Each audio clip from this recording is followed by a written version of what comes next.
Nós não queremos espetáculo, nós queremos criar um altar aqui nesse lugar. Nós queremos que as vidas que estejam aqui sejam cansadas pela presença de Deus. Então já esteja orando para que Deus venha direcionar tudo, amém? Glória a Deus. E em novembro nós temos o nosso retiro.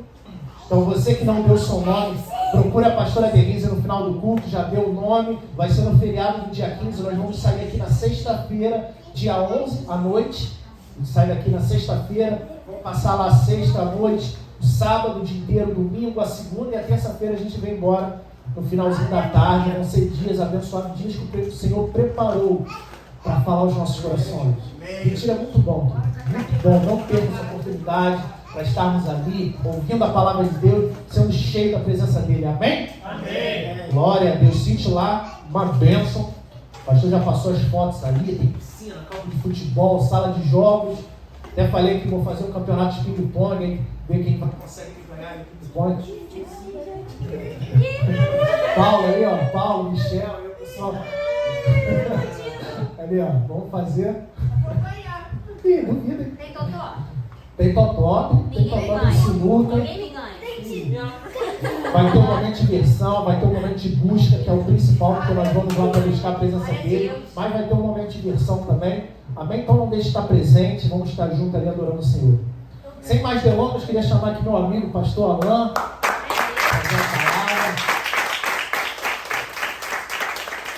Pastor Alain, amigo de trabalho. Amigão, já de anos, muito tempo que a gente trabalha junto já, quase 10 anos. 10 anos já, né? Cheguei lá, você já estava lá, né? 10 anos. 10 anos trabalhando junto, homem de Deus, bênção. Muito usado lá por Deus, lá no quartel. É uma referência de homem de Deus lá no quartel, porque quando até comandante, quando quer fazer alguma coisa, tem problema. A gente estava até lembrando esses dias, teve um período lá que meio conturbado, o pessoal estava com os ânimos florados, né? O comandante nunca se viu isso lá no quartel, mas o comandante, geralmente quando quer fazer alguma coisa assim, na área religiosa, geralmente chama capelão, essas coisas, mas o comandante não, ele reuniu todo o regimento lá na área lá do quartel e pediu pro Alan estar levando uma palavra para todo o regimento lá. Glória a Deus. Não quis chamar, porque é referência. E nós precisamos ser referência onde nós estamos. As pessoas precisam olhar para nós e ver em nós o brilho do Espírito Santo. Não pode olhar para nós e ver apenas... Não é para engrandecimento nosso, querido, porque se dependesse de nós, nada aconteceria, mas é pela misericórdia de Deus. Quando a gente se coloca à disposição dele, quando nós buscamos verdadeiramente a face de Deus, ele faz maravilhas através da nossa vida, porque foi para isso que Deus nos chamou. Não foi para ficar sentado no banco, mas foi para fazer a diferença nesse mundo afora, onde quer que estejamos. Amém? Amém. Glória a Deus. Amém, glória a Deus. Boa noite, graça e paz, queridos. Amém? Amém. Uma alegria retornar aqui, ver o Érico, ver o Azaf. Confesso que quando nós soubemos, eu e minha esposa, da situação do Azaf, foi à noite. E eu fiquei muito abalado. Aí eu mandei mensagem pro Érico, falou, aí o Érico me explicou tudo, né? Assim, só que o Érico fala com uma mansidão, com uma calma, que parece que tá tudo bem. Não tá bem, gente. Se tá lá no CTI, não tá bem. Se tivesse bem, tava em casa. E ele falou, mas tá, e assim, eu fiquei admirado com a fé do Érico. Se fosse eu estaria espedaçado. Eu estaria desesperado. Mas Deus é bom o tempo todo. Deus é bom o tempo todo. Glória a Deus. E ele deu a notícia quando o Azaf teve alta. A gente ficou muito feliz.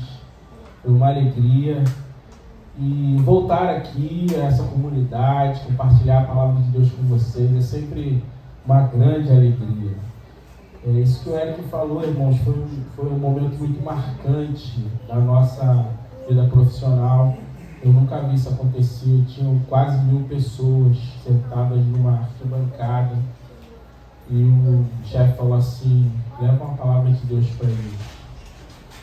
E eu nunca estive diante de uma igreja com 1000 pessoas para eu pregar. Aí Deus colocou 1000 pessoas ali. E foi uma bênção, foi uma bênção. Abra sua Bíblia. Segundo livro dos Reis, capítulo de número 4. Segundo livro dos Reis, capítulo de número 4. Eu não quero tomar muito tempo dos irmãos. Estava tão bonito aqui o período de louvor. Irmãos, que coisa gostosa. Acho que foi o segundo louvor do Trazendo a Arca. Me diga o que fazer, me diga onde ir. Essa música, eu não sei se ela é de 2006 ou 2007, mas essa música marca um período de uma grande luta na minha vida. Eu me lembro que eu servia em Valença e minha família, que eu não era casado ainda, minha irmã estava com suspeita de esquizofrenia, né, vendo coisas, ouvindo vozes. E no meio disso tudo, os meus avós maternais morreram, meu avô e minha avó, 6 meses depois do outro. Minha mãe não sabendo o que fazer, exatamente a letra da canção. E eu me lembro que quando eu entrava no carro para ir até Valença, 160 quilômetros, domingo à noite eu viajava, eu ouvia essa música todos os domingos. Eu ouvia essa música repetidas vezes, e chorava ali na Dutra, chorando, pedindo resposta, pedindo direção a Deus. Eu não sabia os caminhos que Deus estava preparando para a minha vida ali adiante. E essa fase ruim passou, nós conseguimos superar. E muitas coisas a gente já viveu depois disso, mas essa música me traz essa lembrança. Segundo livro dos Reis, capítulo 4, amém, queridos? Amém.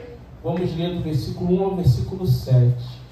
Certo dia, a mulher de um dos discípulos dos profetas foi falar a Eliseu: teu servo, meu marido, morreu. E tu sabes que ele temia ao Senhor.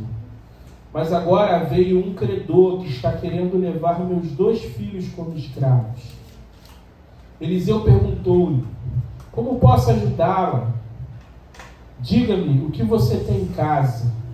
E ela respondeu: tua serva não tem nada, além de uma vasilha de azeite.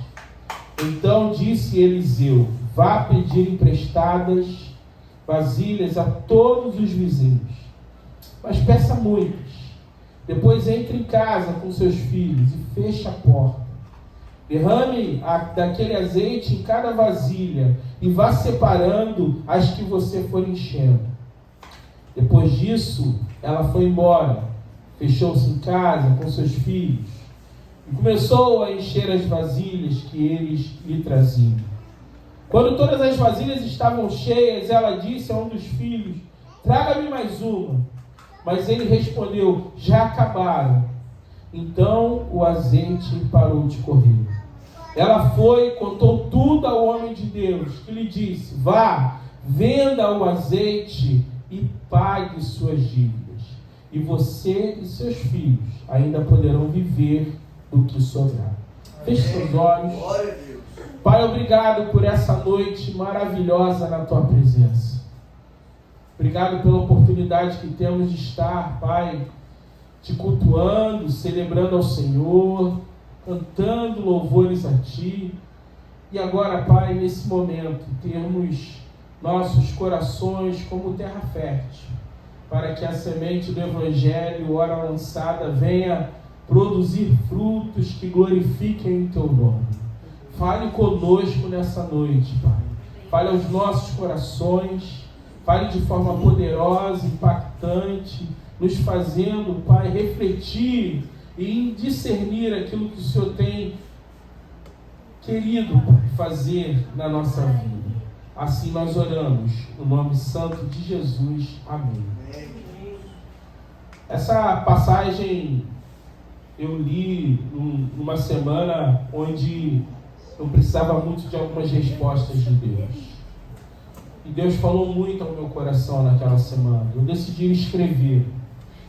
Então, eu escrevi aquilo que Deus havia falado ao meu coração, fui entender a dinâmica do texto. Eu sempre gosto de fazer isso. Mas quem prega, e aqui eu vou abrir meu coração, quem prega tem uma mania que é uma mania errada, de pegar a Bíblia muito mais tentando produzir uma pregação do que de coração aberto para ouvir Deus falar. Isso é uma característica de quem prega. E quando eu fui ao texto, eu não fui para preparar um sermão, eu fui para ouvir Deus falar. E Deus falou comigo. Deus me mostrou verdade. Deus me falou sobre essa família, a família dessa mulher. E nós estamos hoje num culto jovem, não é isso? É um culto jovem. E jovem, ele faz parte de uma família. Todo jovem faz parte de uma família. Mas nem todo jovem se sente parte dessa família. E aqui a gente vê a história de uma mãe lutando pelos seus filhos. Uma mãe viúva. Uma mãe que naquela sociedade ela não tinha oportunidades de gerir recursos próprios. Uma mãe que dependia da ajuda da comunidade de discípulos citada aqui no texto. Uma mãe que tem que assumir a dívida do seu esposo, do seu marido. Ele havia morrido, a dívida ficou e o credor bateu na porta. Teu marido nos devia X. Se você não tiver como pagar, não tem problema. A gente vai botar seu nome no SPC. Foi isso? Não. Se você não tiver como pagar, nós levaremos os teus filhos para pagar a sua dívida. Aí você pode pensar assim, pastor, isso é um absurdo, isso não cabe nos nossos dias, glória a Deus por isso. Mas naquele sistema social, esse recurso, esse comportamento, essa atitude, ela era totalmente legítima.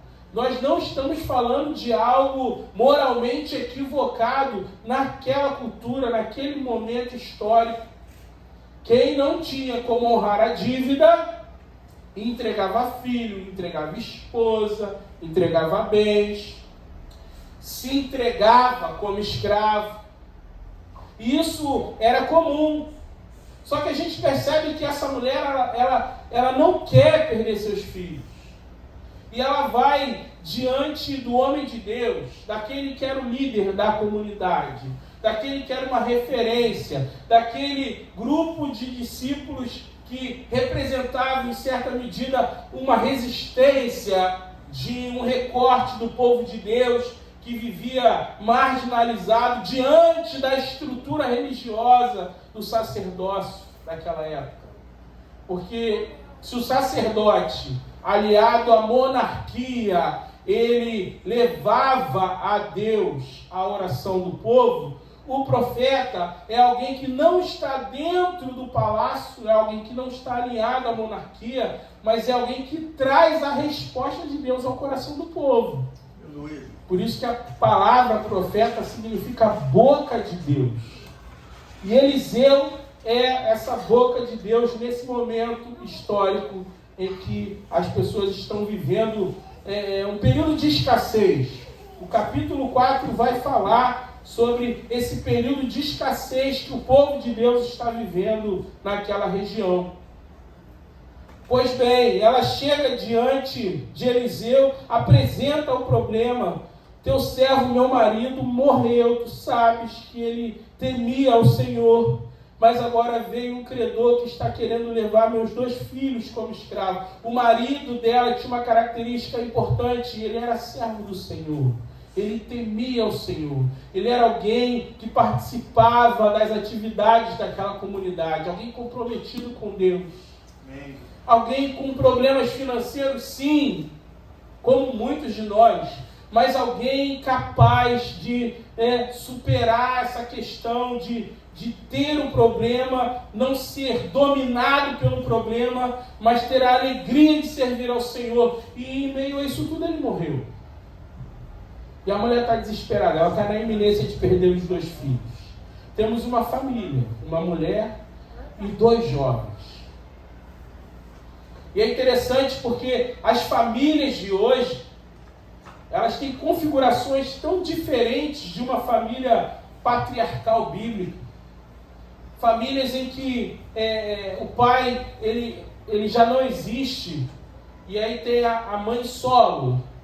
A mãe que trabalha, a mãe guerreira, a mãe que vai na luta, a mãe que faz de tudo para criar seus filhos, a mãe que, sabe, vence um leão por dia.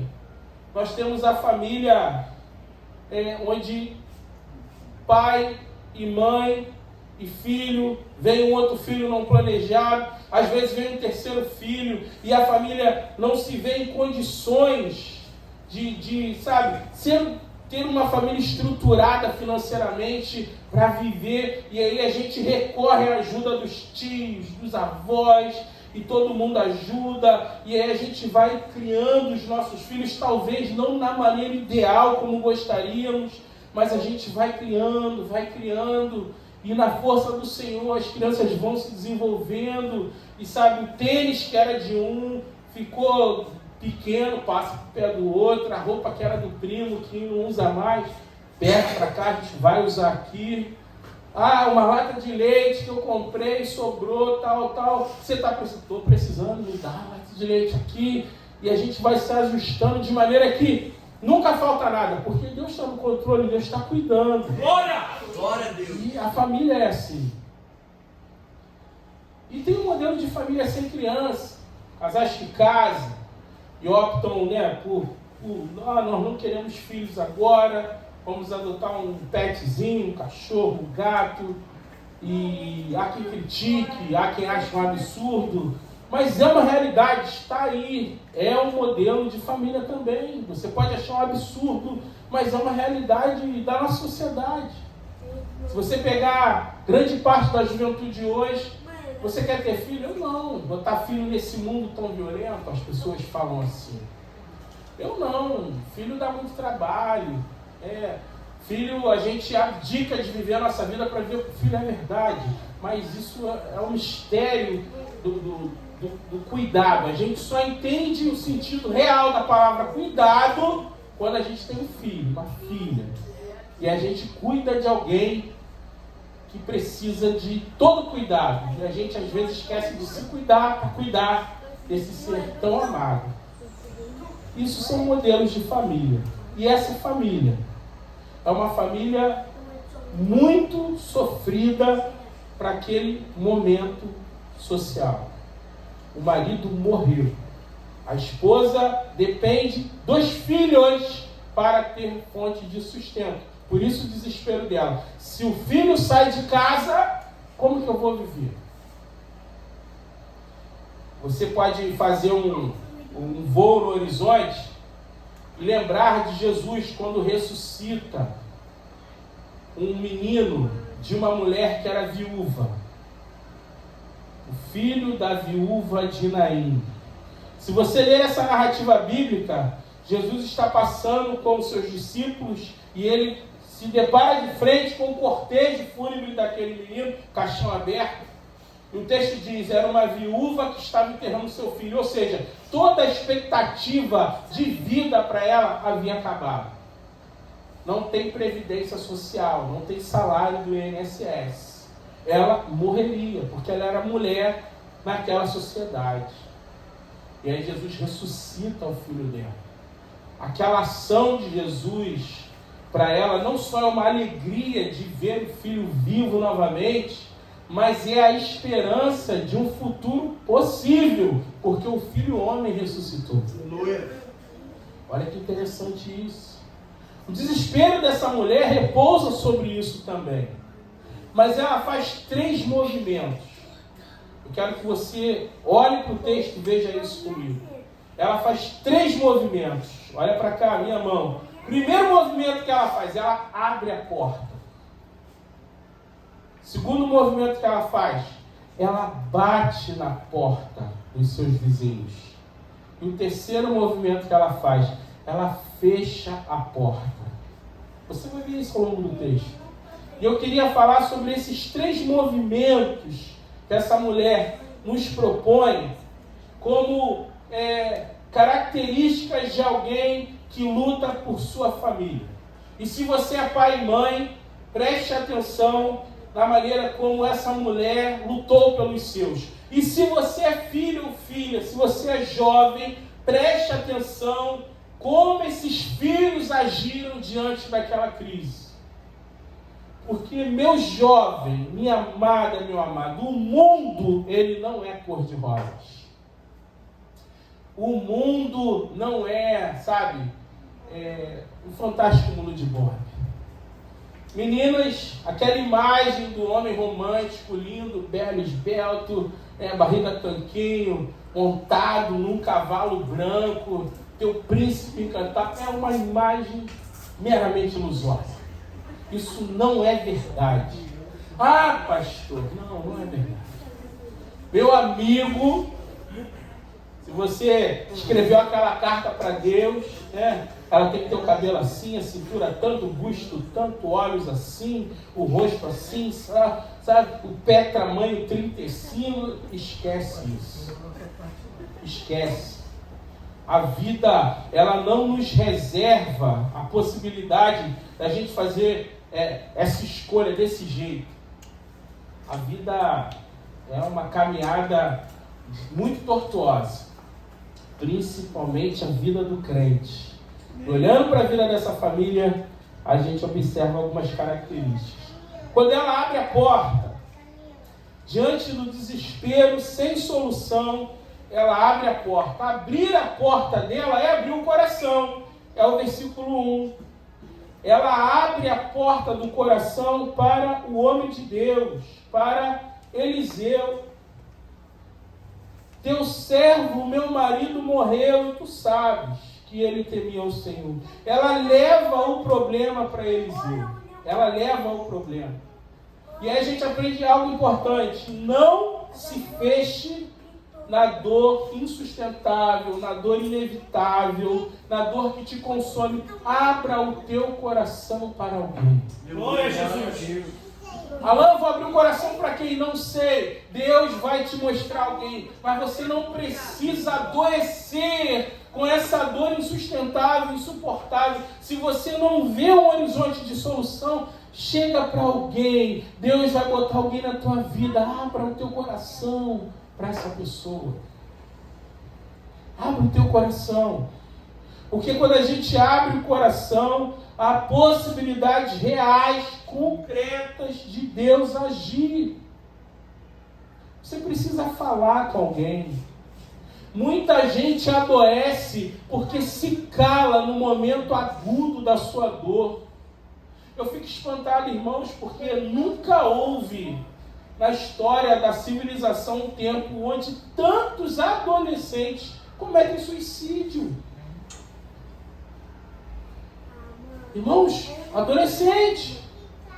O que uma menina de 15 anos, ou de 17, ou de 18, ela tem de grande problema que faz ela dar cabo da própria vida? Eu vou te dizer, é o término de um namoro. É a frustração de não ser aprovada num vestibular. Sabe?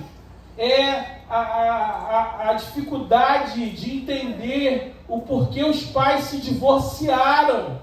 E em meio a esses movimentos do nosso cotidiano, pessoas frágeis emocionalmente, frágeis espiritualmente, vão lá e decidem deixar de sentir aquela dor, achando que tirar a vida vai matar aquela dor. Isso é terrivelmente assustador. Terrivelmente assustador. Então fale. Não se enclausure na tua dor. Fale com alguém. Abra o coração para alguém. Conheço pessoas que são profundamente resistentes a processos de terapia. Estou falando de processos profissionais. Procurar um profissional de psicologia, de psicanálise, sei lá, de terapia ocupacional, e sentar com essa pessoa e abrir o teu coração e falar. Porque quando a gente fala para alguém, quando a gente bota para fora, isso já é início de um processo de cura. Se ela não abre a porta da casa dela, ela não abriria a porta do coração dela.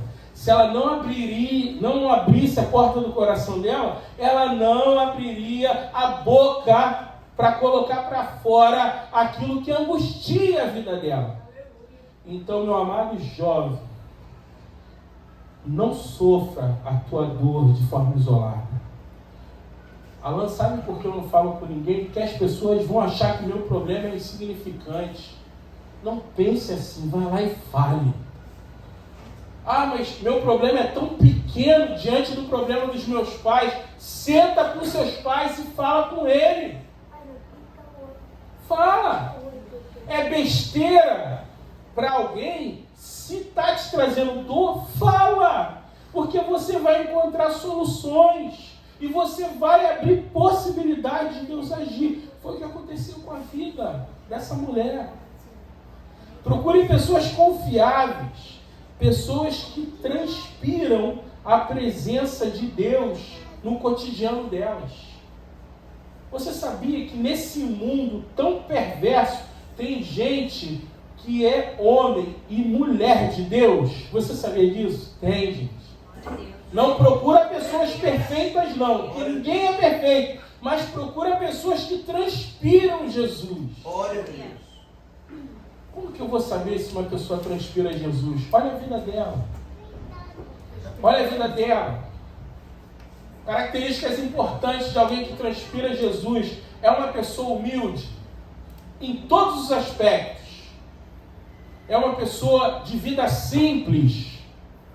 É uma pessoa que fala com as outras com um olhar de empatia, ou seja, com um olhar de cuidado e preocupação com o outro. Porque se ela falar contigo olhando de cima para baixo, não abre o coração para ela, não. Porque na torre do saber, ela vai te dar 1000 conselhos, mas aquilo não vai ser resposta de Deus para a tua vida. Procure pessoas simples, pessoas que não têm vaidade, pessoas que não querem, a fama, o sucesso, a glória própria, pessoas que você olha assim e fala: essa pessoa aí é o mais próximo que eu conheço de Jesus. Há umas 4 semanas atrás, eu vivi um momento muito difícil lá na minha igreja. Eu sou pastor de uma igreja batista lá em Nova Iguaçu, no bairro Califórnia. Vou fazer 3 anos de ministério lá. E eu vivi um problema, irmãos, que eu fiquei, assim, assustado, fiquei decepcionado. Eu fiquei assim: como é que pode uma pessoa estar na igreja há 40 anos e fazer isso? Sabe? E eu fiquei aflito com aquele problema. Eu falei: eu preciso falar com alguém. Foi nessa semana que Deus me levou a esse texto. Eu preciso falar com alguém. Quem? Para quem eu posso abrir tal problema? Alguém que seja de Jesus, alguém que tenha maturidade para ouvir e tenha experiência para me dar uma direção. Quem? E a gente que é pastor conhece um universo infinito de pastores. Mas tem um pastor que é pastorzão, sabe? Meu amado, não, vem cá, você é novo ainda, garoto novo, tem muito que aprender, senta aí. Não é esse tipo de conversa. Alguém que, sabe, tivesse uma palavra de cuidado. E aí Deus me mostrou um homem. Irmãos, eu liguei para aquele homem, um pastor. Não tinha intimidade, mas eu via Deus na vida dele. Falei: pastor, eu preciso conversar com o senhor. Estou a ponto de entregar o ministério. Não tenho vergonha de falar isso, irmãos. De maneira nenhuma. Reconhecendo minhas limitações, minhas fraquezas. E ele falou: rapaz, vem aqui, tal dia, tal hora, a gente vai sentar. E nós entrei no gabinete dele, oramos, e aí eu comecei a falar. Eu falei demais, eu fui botando para fora, comecei a chorar, e Deus foi me tratando. E ele começou a compartilhar as experiências dele comigo, tal. E ele falou: Alan, a gente tem que orar. Vamos dobrar nossos joelhos aqui, vamos botar a cara no pó e vamos orar, porque só tem 2 coisas que você pode fazer diante disso aí: é orar e pregar a palavra. Não faça mais nada, não tome nenhuma decisão precipitada. Ore e pregue a palavra. Nós botamos a cara no chão ali do gabinete, tivemos ali minutos de oração. Eu levantei, ele me deu um abraço. Como eu me senti acolhido, irmão. Que coisa maravilhosa. Sabe, o desespero daquela mãe. Eliseu, o que eu faço? Calma, vai para casa, pega as vasilhas, enche de azeite, depois tu vai fazer isso. E foi uma bênção aquele momento. Não fique em silêncio. Pedir ajuda é um ato de reconhecer a sua limitação. Ninguém tem a solução completa para tudo.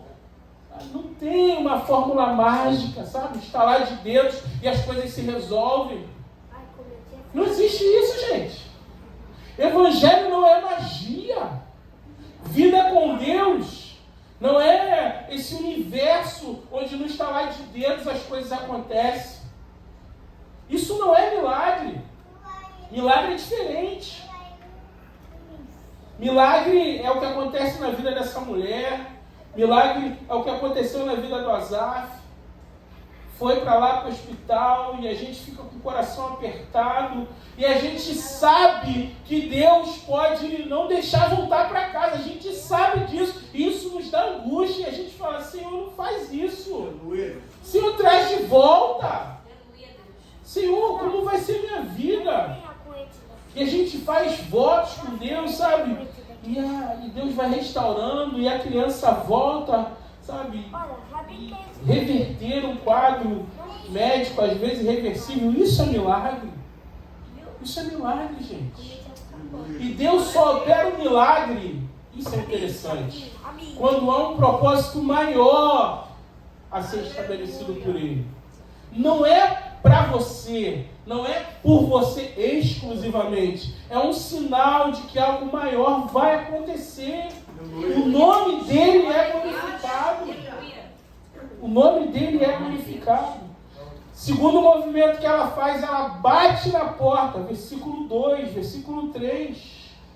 Como posso ajudá-la? Diga-me o que você tem em casa, mulher. Eu não tenho nada além de uma vasilha de azeite. Então disse Eliseu, vai pedir emprestadas vasilhas a todos os seus vizinhos, mas peça muitas. Ela precisa bater na porta do vizinho. A esperança nasce no lar e no compartilhar das vasilhas entre os discípulos. Era uma comunidade de discípulos. Ah, pastor, eu sabia que tinha discípulo na Bíblia, no Novo Testamento, no Antigo tinha. Discípulos de Eliseu, aprendizes de profeta. E toda a comunidade de discípulos que nasce a partir de uma vida com Deus é uma oportunidade, é uma comunidade de compartilhamento de vasilhas, de ajuda mútua. Então aprenda uma coisa, esteja pronto para alguém bater na sua porta. Glória a Deus! Glória a Deus! Coisa linda, né? Não tenha vergonha de bater na porta de alguém. Tenha vergonha. Vai lá, bate na porta. O que você vai pedir para essa pessoa? O necessário para que Deus faça parte dele na tua vida. Bater na porta não é se dobrar a uma dependência do outro. Bater na porta é ser humilde para aceitar a ajuda do outro. Olha que coisa linda. Uma mulher lutando pelos seus filhos. E eu estou visualizando a cena. Os filhos saindo de casa, batendo nas portas dos vizinhos daquela comunidade de discípulos. Batendo na porta, você tem vasilha para emprestar? Para que você quer uma vasilha? O profeta falou que a gente precisa de vasilhas. Então, eu tenho vasilha. Você tem vasilha? Você tem vasilha? Quantas vasilhas tem? Ah, tem bastante. Mas Eliseu falou que tem que pedir muitas. Então, vamos bater na porta de novo. Vamos tentar, ver se tem mais uma vasilha que a pessoa não esteja usando. Você não precisa que o outro resolva o seu problema. Você só precisa da ajuda na resolução. Uma comunidade de discípulos compartilha vasilhas. Sabe que alguém pode bater na porta precisando de ajuda. Isso é muito interessante, irmãos. É uma experiência pastoral que eu vivi logo no início do meu ministério. Pastor não delibera sobre a vida de ninguém, tá? Gente bom aqui, eu tenho que te falar isso. O pastor não diz com quem você tem que casar. O pastor não diz qual carro você tem que comprar, qual apartamento você tem que comprar. O pastor, ele não é esse guru, esse xamã, tá? Numa linguagem, né, espiritual. Ele não é um xamã que vai deliberar sobre a vida de alguém. Eu havia acabado de assumir a igreja, um casal foi assaltado, roubaram o carro deles, e eles receberam o dinheiro do seguro, me ligaram, pastor. Falei, fala, meu amigo. Pastor, que carro eu devo comprar? Falei, por que está me perguntando isso? Isso não é bater na porta para pegar vasilha, tá? Vou citar um exemplo. Ué, por que você está perguntando isso? Não, pastor, é porque o senhor é nosso pastor, sabe? E o senhor é o anjo da igreja, o senhor, sabe, é o nosso pai espiritual, um monte de frase. Pastor, o senhor tem que falar. Ora aí, Deus vai falar com o senhor que carro não fez. Gente, pelo amor de Deus. Eu não tenho que falar que carro vocês têm que comprar. Compre o carro que vocês quiserem. Ah, pastor, mas que carro? Falei, eu vou ajudar vocês. Aí escrevi um texto no WhatsApp. Não compre. Botei lá em negrito. Carro de leilão, carro com chassi remarcado, carro com quilometragem muito alta, carro... Fez uma pesquisa. Não, só fui botando isso. Carro que você não sabe a procedência do carro, com documentação irregular, não compre. Deveria ter colocado isso. De verdade, mas não botei. Aí, pastor, legal. Que carro eu compro? Eu falei, na igreja eu converso com vocês. Aí cheguei na igreja, numa quarta-feira pro culto, chamei eles. Falei, gente, pelo amor de Deus, vocês são crentes, foram criados no Evangelho. Vocês não são meninos espirituais. Vocês foram criados no Evangelho. Pastor não tem que tutelar a vida de vocês. Pastor não tem que dizer a posição da intimidade de vocês. Pastor não tem que dizer que roupa vocês têm que vestir, que carro comprar, que viagem fazer. Vocês são adultos. Vocês são livres. A orientação que eu dei é para vocês não entrarem numa furada. Mas modelo de carro, como que vocês quiserem. Pergunta a vocês, eles ficaram satisfeitos? Não ficaram. Pergunta a vocês, eles estão lá na igreja? Não estão. Porque gente que olha pastor como esse alguém que tutela, que controla, que bota debaixo da rédea, é gente que vai procurar um pastor assim. E eles saíram da igreja. E glória a Deus por isso. Glória a Deus por isso. Porque uma comunidade de discípulos não bate na porta do outro para que o outro delibere sobre o problema dele. Bate pedindo ajuda. Você pode me ajudar? Eu posso te ajudar. Glória a Deus, obrigado pela tua ajuda. Mas qual é o teu problema? O profeta sabe do meu problema. Aquele a quem eu abri o coração sabe. Por favor, deixe-me ficar com isso e não te contar aquilo que você não precisa saber, porque a sua ajuda é fundamental me dando uma vasilha. Eu não estou te pedindo uma vasilha cheia de azeite. Eu não estou te pedindo uma vasilha cheia de dinheiro. Me dá uma vasilha vazia, porque Deus vai fazer o que Ele tiver que fazer. Gente, vamos entender dessa maneira. E aí ela chega em casa e fecha a porta. Terceiro movimento. Versículo 4 ao versículo 6. Entrou em casa com seus filhos, fechou a porta, derramando daquele azeite em cada vasilha e separando as que iam ficando cheias. Depois disso, ela foi embora. Fechou-se em casa, E começou a fazer esse movimento todo. Quando as vasilhas estavam cheias, ela disse a um de seus filhos: traga-me mais uma. Ele respondeu: já acabaram. Então o azeite parou de correr. Preste atenção, se até agora tudo que eu falei, nada entrou na tua cabeça, se até agora tudo que eu falei foi inservível para você, a partir de agora, a cereja do bolo do nosso encontro aqui nessa noite. Trabalhe com a porta fechada. Trabalhe com o coração confiante em Deus. O trabalho em família é o caminho da reconstrução da família. Eu vou repetir. O trabalho em família é o caminho da reconstrução da família. Existem coisas na vida de uma família que ninguém vai poder fazer por elas. Existem coisas que são feitas a portas fechadas.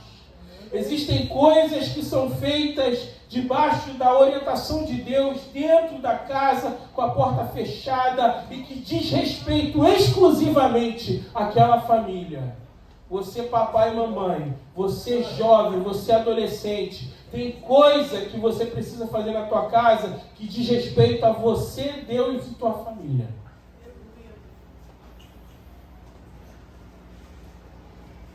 Ninguém podia encher a vasilha de azeite por eles. Ninguém. Da onde vem o azeite? De dentro da casa. Encha todas as vasilhas. Por quê? Porque Deus é uma presença e esperança. Deus é ação, recomeço. Deus é a luz que salva e resgata a alegria no lar. Então não pare de trabalhar, porque na medida em que você começa a trabalhar em família, Deus vai reconstruindo as relações familiares. Deus vai criando laços afetivos mais próximos. Deus ele vai restaurando emoções. Deus ele vai viabilizando possibilidades. Deus ele vai estabelecendo soluções. Mas a família precisa estar conectada, precisa estar ligada naquilo que Deus está requerendo da família. Eu não sei o que Deus requer de cada família aqui, mas você sabe qual é a vasilha que você precisa encher na sua casa. Aleluia. Sabe ou não sabe? Glória a Deus. Fecha a porta. É o terceiro movimento. Quando é que eu sei que a situação resolveu? Quando o azeite parar de correr.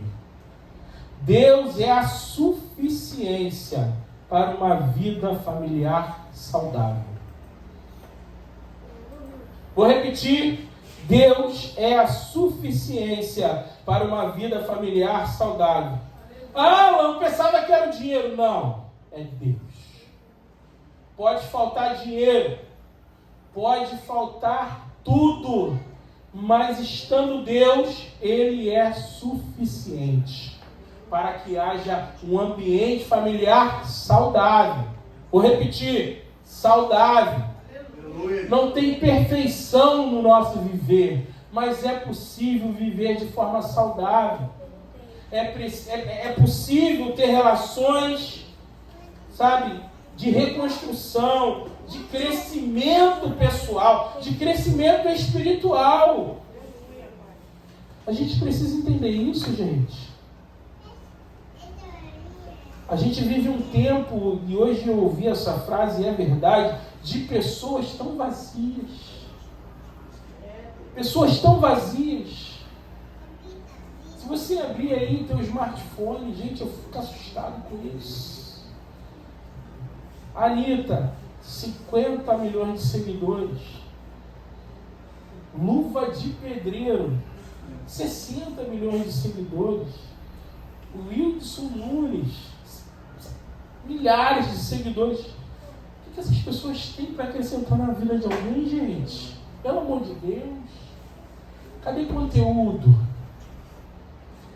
Cadê vida referencial? E por que a nossa juventude, porque os nossos adolescentes, eles olham para essas pessoas e as colocam num patamar de referência? Porque tem vasilha de azeite vazia dentro de casa.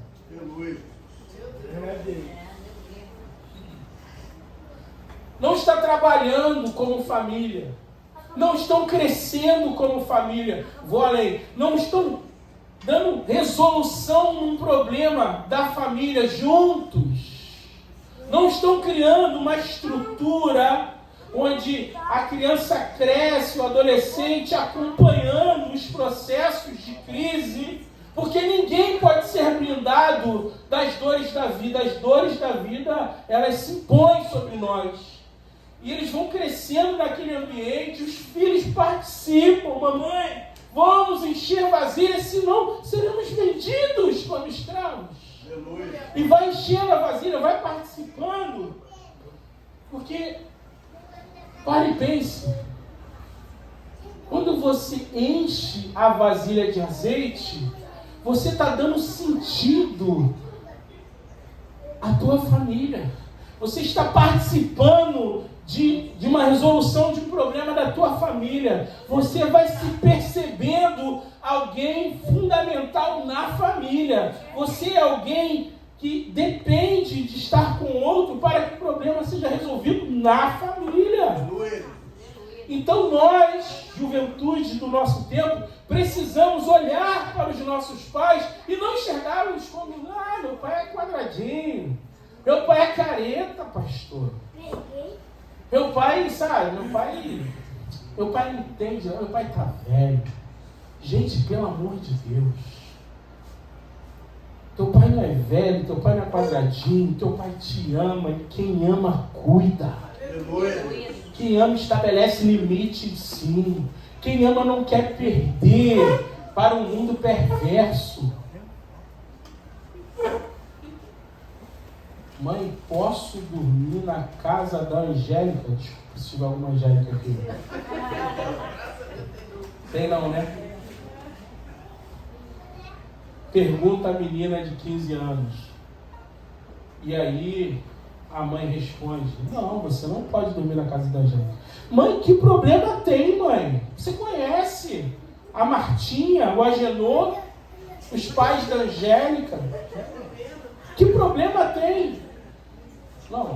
Não tem problema nenhum com eles. Mas eu sou sua mãe e você não vai. Mãe, a senhora está interferindo no meu processo de desenvolvimento, na minha liberdade. Mãe, eu tenho 15 anos. Eu não sou uma criancinha. Não é assim?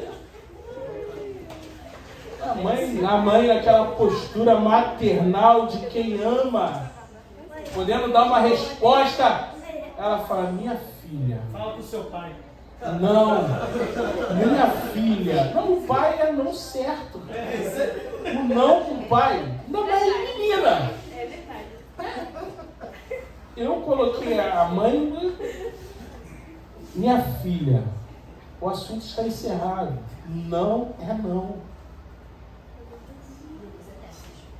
Vai chorar pro teu quarto. Vai postar lá no teu status do WhatsApp, triste, e aquela carinha. O que foi, amigo? O que aconteceu? Minha mãe me deixou dormir. Não fala. Irmãos, em nome de Jesus, a gente fala em tom de descontração, mas a gente precisa entender que existem questões no ambiente familiar que, sabe, as pessoas não estão discernindo que vasilha vazia, para ser cheia, precisa do trabalho de todos. É o que acontece na vida da família dessa mulher sem nome. É o que acontece na vida dela. E ela faz esse movimento. Ela abre a porta, vai no profeta, abre o coração, recebe dele um caminho, um horizonte, uma solução. Ela bate na porta, porque você é discípulo de Jesus. E discípulo de Jesus é interdependente um do outro. Você depende da pessoa que está ao seu lado. Glória a Deus. Você precisa da pessoa que está ao seu lado. Aleluia. Não significa que essa pessoa ela vai resolver todos os seus problemas. Ela vai te colocar debaixo da asa dela e falar, comigo tu está seguro, tu não precisa fazer mais nada. Não é isso. Mas essa pessoa ela vai te ajudar em algum momento, de alguma forma. Porque a suficiência de Deus vai ser o horizonte de solução para o problema. Fecha a porta. A pessoa ajudou, agora é você, Deus e sua casa. Aleluia. Então quando o papai e mamãe falam não, não é não. Não precisa desenhar. Não precisa explicar de forma tão sofisticada. Não, meu filho, você não vai. Quer dar uma explicação sofisticada? Aterroriza, desculpe falar assim. Você não vai porque eu não confio em ninguém. Você não vai porque se você abrir aí a mídia, você vai ver que em um mês, 9 mulheres foram vítimas de feminicídio aí no Rio de Janeiro. Você não vai porque você pode ser vítima de violência lá naquela casa. Mãe, que isso você não vai. Mas se você não quiser falar nada, o não é suficiente. A gente precisa entender, irmãos, que nossos filhos, nossas filhas, nosso ambiente familiar, ele precisa ser um ambiente de trabalho em equipe, de cooperação. Porque um problema da família, um problema da dívida do morto do pai se tornou um problema da família. Como é que resolve isso? Enchendo as vasilhas. E o que a mulher fez? Ela se tornou uma empreendedora. Vá, venda o azeite, paga as dívidas e você e seus filhos ainda poderão viver do que sobrar. Aleluia. Então Deus não só resolve o problema, mas Deus cria um horizonte de esperança. O problema é resolvido e abre-se uma nova oportunidade de recomeçar a vida agora debaixo do horizonte que Deus estabeleceu. Mas quando que a gente vai viver isso, irmãos? Se Deus participar da resolução dos problemas de uma família que trabalha unida, juntos. Não adianta alguém na família almejar o sucesso e querer decolar sozinho. Ou todo mundo decola e vai, ou todo mundo fica ali estático, irmãos. Porque família é família, ninguém fica para trás. Aleluia. Amém, gente? Amém. Glória a Deus. Não desista do seu cônjuge, não desista da sua filha, do seu filho, do seu irmão, não desista da sua mãe, não desista da sua família. Pastor, o que eu faço? Vai pedir vasilha nos vizinhos. Vai, se tranca em casa e vai enchendo de azeite. Vai enchendo de azeite. Enquanto você vai plenando um pote, Deus vai plenando o teu coração. Isso é o mais importante. Glória a Deus.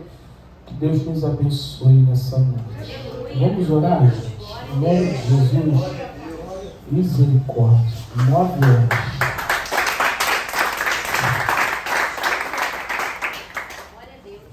Glória a Deus. Vamos orar? Feche seus olhos, curva sua cabeça. Eu vou orar, vou passar a palavra para o Eric. Eu queria muito que você saísse daqui nessa noite, entendendo que você é fundamental dentro da sua casa. Deus quer agir, e Ele vai agir por meio do trabalho das suas mãos. Não vai descer um anjo do céu e vai fazer por você. Não vai acontecer uma mágica dentro do teu lar e as coisas vão se resolver. Sabe como que Deus age dentro do lar? Quando a família se mobiliza, está aberta ao agir de Deus. Glória a Deus. Amém, querido? Amém. Senhor, obrigado, Pai, por essa noite na Tua presença. Obrigado, Pai, porque o desespero de um problema sem solução sempre será a oportunidade da tua ação poderosa na nossa vida. E na vida daquela mulher não foi diferente.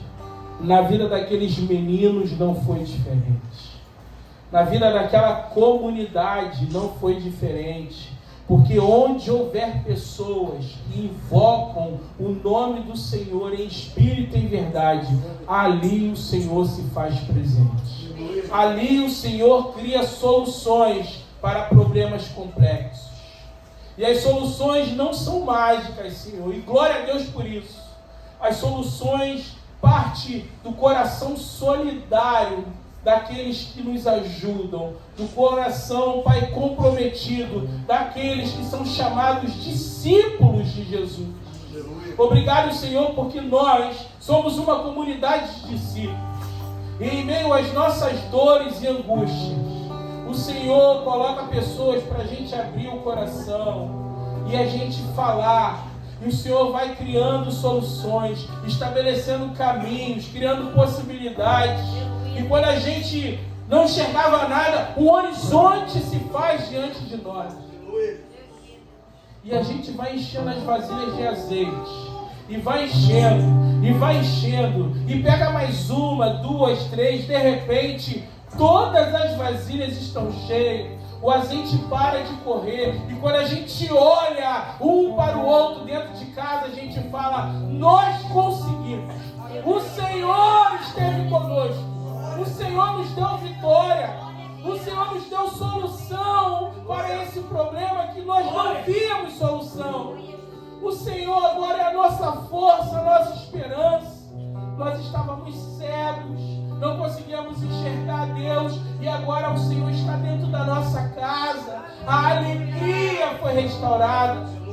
A oportunidade de uma vida longa se coloca diante de nós. Obrigado, Senhor. Pai, nós queremos viver isso na nossa vida.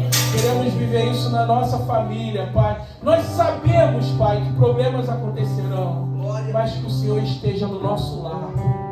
Que o Senhor, Pai, nos dê filhos e filhas comprometidos com o trabalho em família.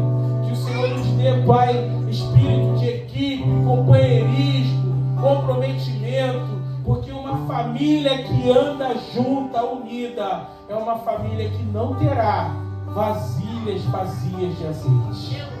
Obrigado, Senhor. Assim nós oramos e te agradecemos. Em nome santo de Jesus. Amém e amém. Glória a Deus. As circunstâncias me dizem que este é o meu fim.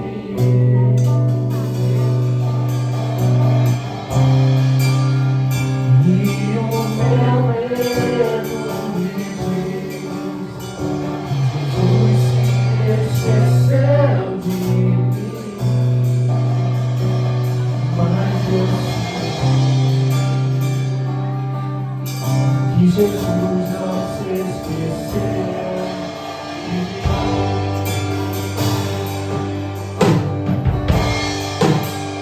Sei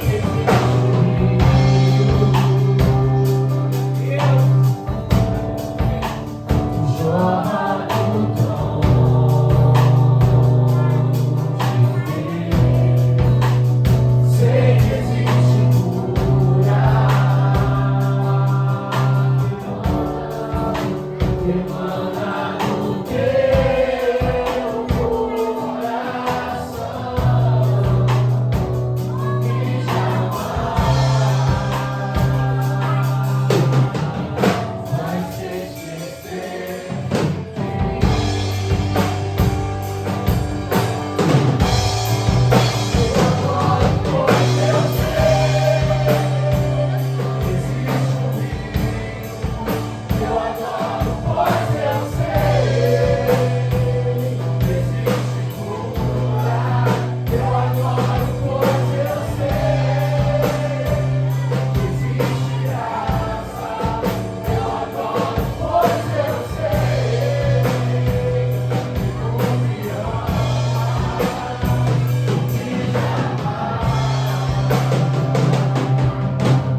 Obrigado, Pai, por mais essa noite, mais um culto jovem, Pai. Obrigado, Pai, por tudo que o Senhor fez nessa noite, Pai. Obrigado pela tua presença, Pai, que se fez real aqui no nosso meio. Muito obrigado pela vida do pastor Alain, Pai, que o Senhor direcionou para estar aqui nessa noite, para trazer uma palavra, Pai, de direcionamento, uma palavra de despertar para essa juventude. Que venhamos, Pai, nos alimentar dessa palavra, não só hoje, mas no decorrer da semana, no decorrer da vida, para que venhamos ser filhos melhores, para que venhamos ser pais melhores, mas para que principalmente venhamos confiar em Ti, crer no Teu agir, Pai. Crer que quando nós abrimos o nosso coração, Pai, o Senhor vem, Pai, direciona alguém, ou vem com o Teu Espírito Santo, com a Tua presença mudando todo o cenário que vivemos, todo o cenário que nós possamos estar nos encontrando. Oh Deus, continua abençoando a vida do Teu servo, continua capacitando ele, usando ele dia após dia, Senhor. Abençoa a casa dele, a esposa dele, o filho dele, enche com a Tua presença, Pai. Cada dia mais ele vai crescer na Tua presença, Pai. Sempre um só contigo. Leva-nos em paz para os nossos lares, Deus. Que nenhum mal venha nos acontecer, Pai. Que amanhã venhamos estar de volta aqui na Tua casa para Te adorar, Te louvar, bendizer o Teu santo nome. Receber ainda mais de Ti, Pai. Ô Senhor, nós Te adoramos com todo o nosso coração, com todo o nosso ser, Pai. Vem sobre nós, Deus. É o que Te pedimos e já Te agradecemos em nome de Jesus. Amém. Aleluia. Glória a Deus. As circunstâncias me dizem que este é o meu fim.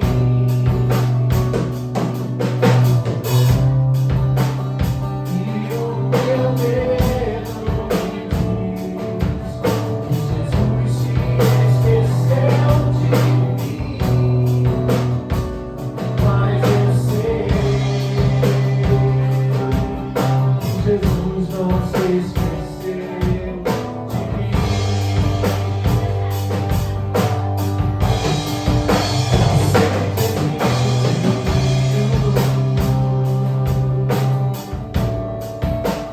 Chora no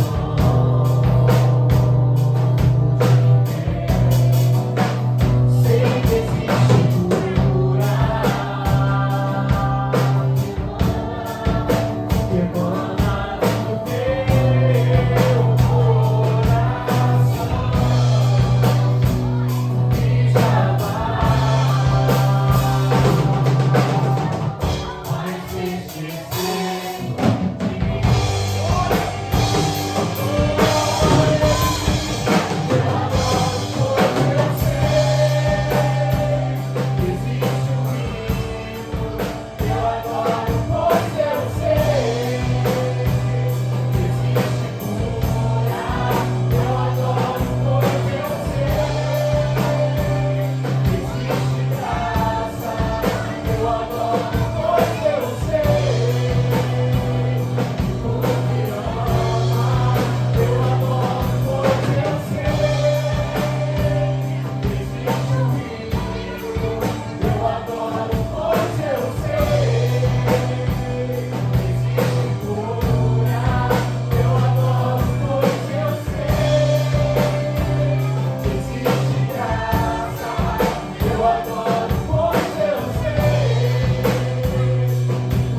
esquecer de mim.